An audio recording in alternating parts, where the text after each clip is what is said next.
Hi everyone, it's Kerchi. For this Polly Pocket repaint, we are repainting one of the Hidden Hideout sets. This is called Candy Adventure, and like all the other Hidden Hideouts, she is in dire need of some details. The first thing that immediately came to my mind is, I want this whole thing to be a chocolate river, kind of like in Willy Wonka. So I'm starting off by covering this entire hot pink fuchsia pool of whatever this is supposed to be. Maybe it's supposed to be like Kool-Aid or something, covering it with some brown. And I am going to have to do multiple layers here because you can see the pink and all the little colors still showing through. There's different ways to do this. You can definitely cover it first with a base, but for this one I didn't do it because this actually works just fine. And either way, you're going to have to do multiple layers. So I just went ahead and skipped that bit and went straight to the brown color. If you do start with a foundation, it would actually make the color pop a little more. It's negligible and not really worth the extra effort. You can see that the brown here is actually adhering really well. I'm loving how it looks so far. So I'm just going to let it dry and then go over it with a second coat. For the spinny section here, it is a little bit tricky because you have to spin the cake to get to the other parts. But luckily, the bottom of this platform isn't being scratched off as I'm spinning it in the hidden parts. But in this case, that's not happening, so I'm just going to keep going here. Now I'm switching over to a smaller brush so I can reach the edges, making sure I don't get brown paint on the light pink part of the compact.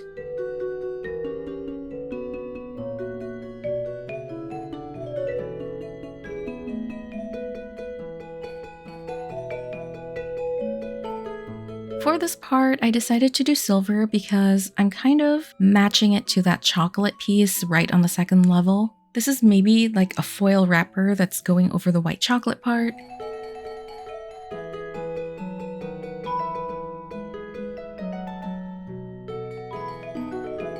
And I decided to just carry it over to the chairs just to make them look consistent and cohesive.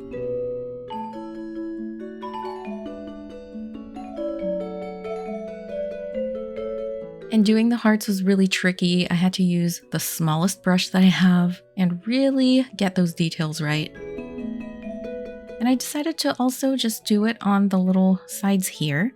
I don't really have a design plan for this. I'm just kind of letting my imagination take me where it takes me. I don't know what this is. I just thought it looked really cool, so I'm doing it. And I thought these hearts also needed some silver just to match the chairs, even though they're supposed to be chocolate, and it doesn't make sense that chocolate has silver bits in it. I mean, you know how there's edible gold? Maybe this is edible silver. Now that the first layer has dried, it is time for the second layer of chocolate, and it is looking really nice. Maybe it looks a little bit like diarrhea, but you know what? Use your imagination. It looks like melted chocolate. It looks like maybe 1% cacao and 99% pure sugar chocolate. So that is going over very nicely. It looks nice and thick and looks very much like chocolate, actually. Even though this is inspired by Willy Wonka, the thing that bothered me about the movie, and I'm talking about the 70s movie, not the weird remake with Johnny Depp, but the thing that bothered me about the 70s chocolate river was the fact that it looked too liquidy. It's like they took water and just put brown food color in it or something. Especially when Augustus Gloop fell in and it just looked like he was drowning in regular water. Sewage water, I should say. If we're talking chocolate, I want it to look like real chocolate. Like the fondue chocolate fountains you guys see at parties.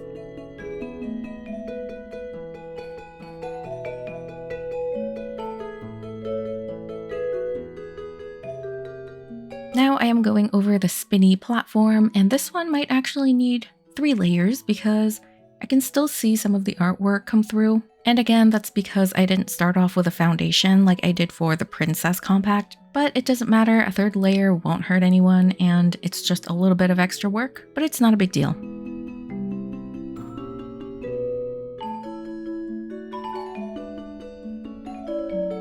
You can also see that towards the edge, a little bit of silver has accidentally spilled through, and that's really easy to cover. So you can see that the brown that I'm using just covers it right up.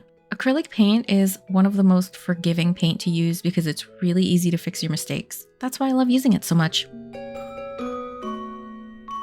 Now for the second level, I am doing like a gingerbread house aesthetic. So I'm starting off with this tan base. I kind of want to match it with that cookie chair that's already there. This one's a little bit darker, but that's okay. So my plan here is to make this whole thing look like a gingerbread cookie, and then I'm going to embellish it with white paint, and it's going to look like icing.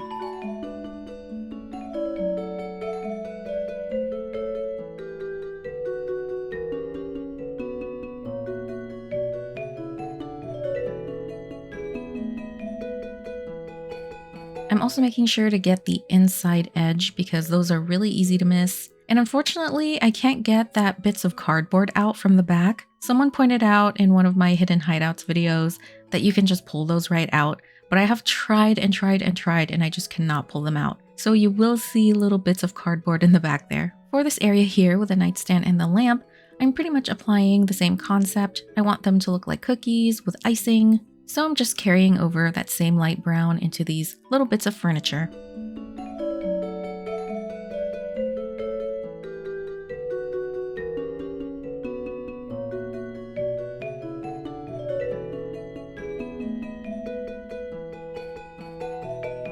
And now I'm applying a second coat of silver just to hide that white chocolate bit a little more. And finally, the third coat of brown. And this one looks like it definitely works because I can no longer see the artwork underneath.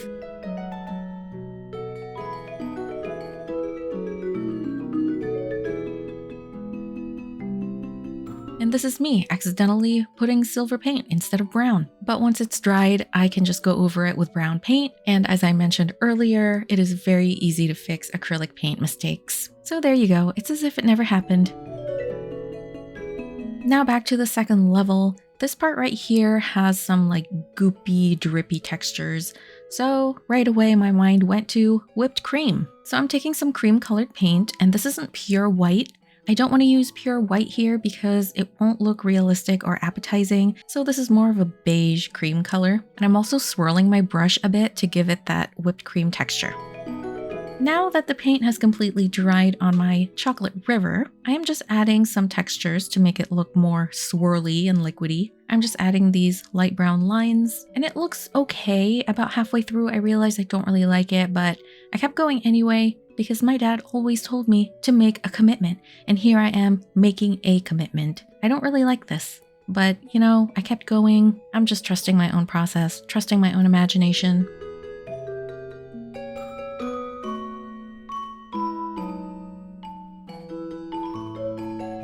When I got to the spinning platform though, I actually liked it here a lot more. It's just a lot more obvious that the water is swirling and going in one direction.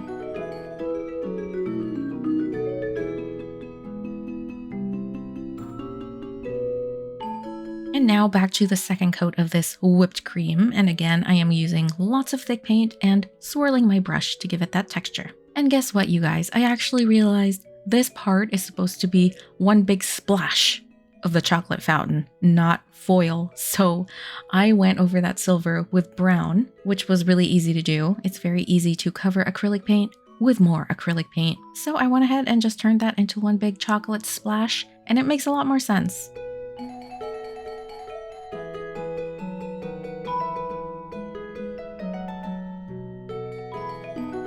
Now for the fun part, which is adding the icing embellishments on my gingerbread house. I shouldn't actually say fun, I should say it's fun to look at, but it's not fun to do because it takes a lot of precise work and very thin lines using my super thin brush. And I sped this video up, but you can see it's still going a little slow because that's how slow I was going in real time. If you attempt something like this, make sure to take your time, don't rush it, because it really does take a lot of time to get those lines perfectly thin and straight.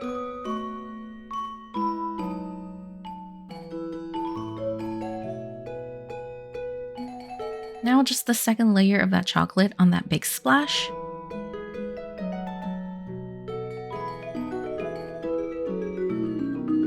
And I'm going back up to the second level to add more cream on the furniture.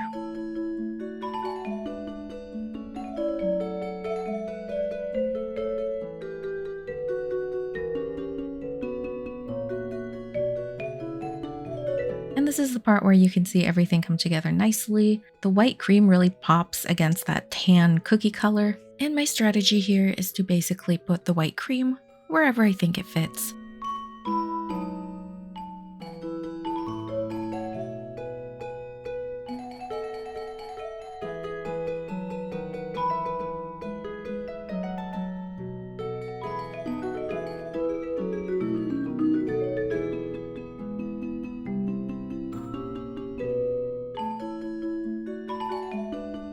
And of course, my favorite technique of all time, the dots. I will never not do dots. They're just so easy.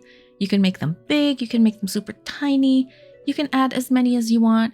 You can even add them in a line like this, like I'm doing with a drawer. The tool I'm using here, and I don't know if this is the official name for it, but I believe it's called the ball tool or ball tip tool. So if you guys are looking on Amazon, search for those keywords. And I did buy these on Amazon, and they come in different sizes. There's ones with really tiny tips, like the one I'm using here, and there's a giant one if you wanted to make larger dots or whatever your crafting needs entail.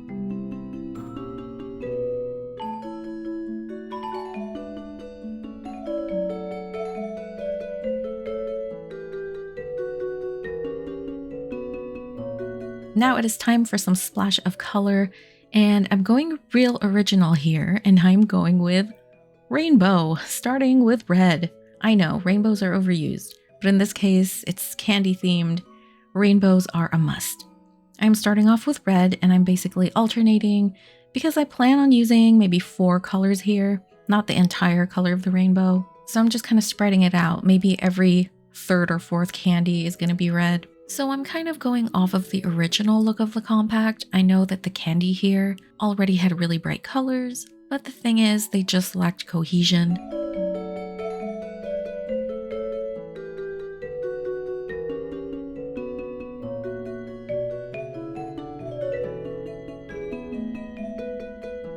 Now it is time for green, our next color, and I'm doing the same thing, spreading it out every 3 or 4 candy or so. And I love how vibrant this green looks, especially in the chocolate river.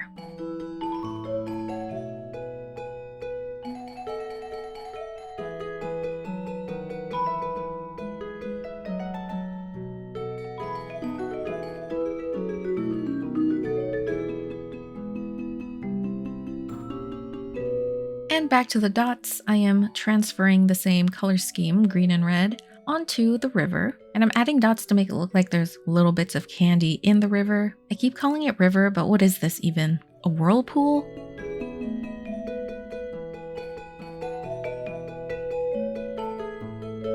Now for our 3rd color, which is going to be yellow, and I want to use a warm yellow here because warmer colors tend to be more appetizing. And I'm doing the same thing, and this time I'm coloring the sprinkles and stars with yellow.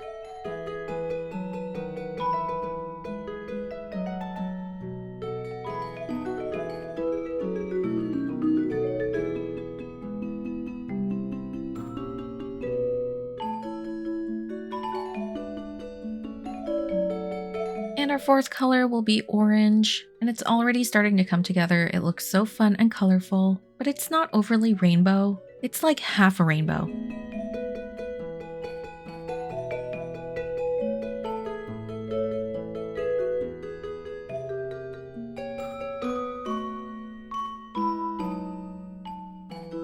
And the 4th color, I decided to go with lavender because it looks really good against this chocolate brown, and I wanted to add a bit of pastel here too.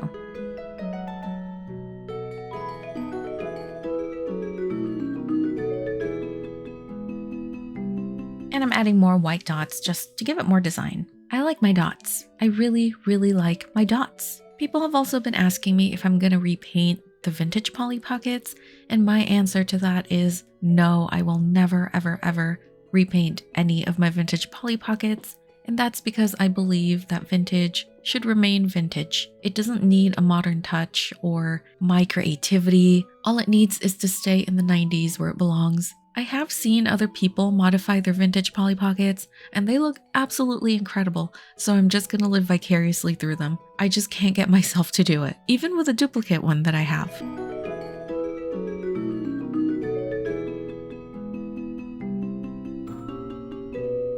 Now for the cake, same color scheme again. I'm doing red first, and I'm just doing the dots here, and the cake already had some dots, so it's like the dots were calling me. And it's real simple. I just went over the textures that were already there.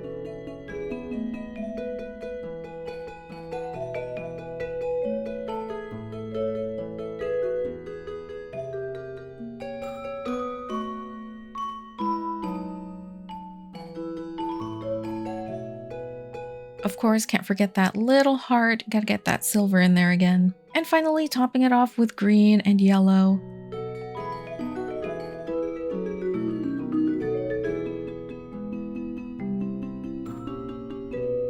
And the last bit is adding that lavender on the bottom, and now it looks cohesive with the rest of the design.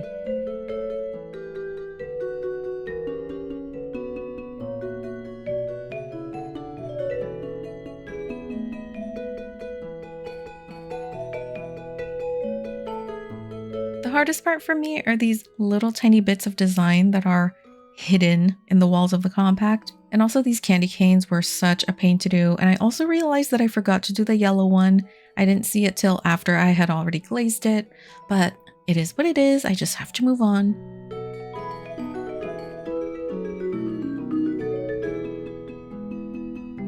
And the last bit here is doing this hot air balloon, whatever this is. And I wanted to go with pink and lavender. And the thing about cohesive design is you want to use pretty much the same colors that you've been using throughout.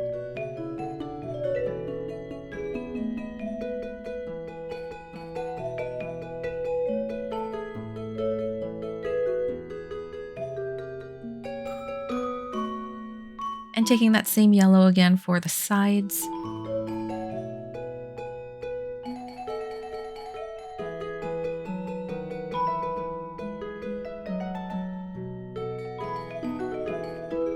And then I'm doing that neon green here for these zigzags.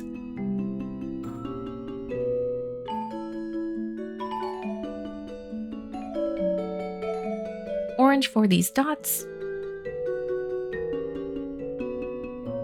And silver for the rope.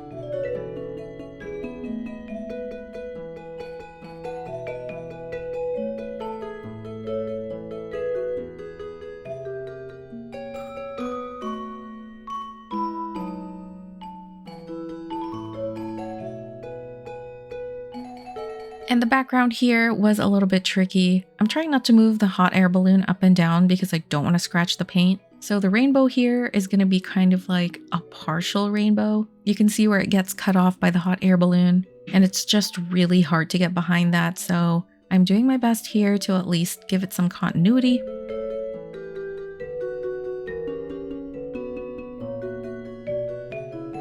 And lastly, just the cotton candy bits. And I'm making it pastel pink because it goes really well with lavender, and it also matches the cake. And finally, dots. Are we even surprised at this point that I'm using dots?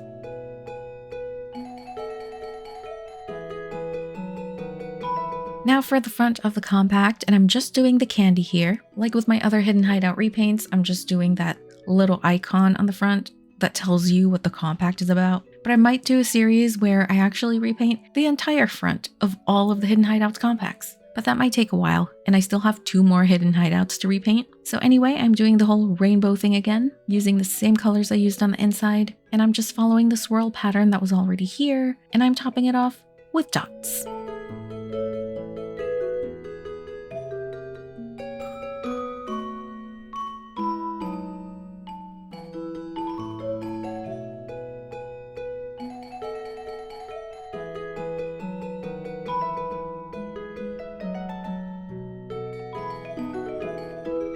And finally, we are glazing it with gloss. And for those wondering what glaze I use, this is polyacrylic. You can buy this on Amazon. It comes in glossy and matte. I have used matte before. I used it in my dinosaur Hidden Hideouts repaint. For this one, I'm using gloss because I want this to be a shiny, delicious looking chocolate river. And gloss is actually my more favorite glaze to use because I just like everything to look shiny. I also use the same gloss on my Polly Pocket characters when I restore them. So I am basically glazing the entire compact, even the back, even the areas that I didn't paint. I just want everything to be consistent. You'll notice that there's a lot of these goopy areas where I'm glazing, where the glaze kind of pools together. I do use a lot of glaze. I like them to be very thick. I know that it's advised that you start off thin and then you layer it, but I like to just come in hot and heavy. But in the areas where it's pooling up a little bit, I just scoop it up with my paintbrush and wipe it on a paper towel. I'm also making sure that I don't seal this platform that turns, because glaze also acts as a glue, and it's also a good way to fix the loose hinges of your Polly Pocket figures. Just make sure it doesn't seal completely shut. And once the glaze dries, we are done.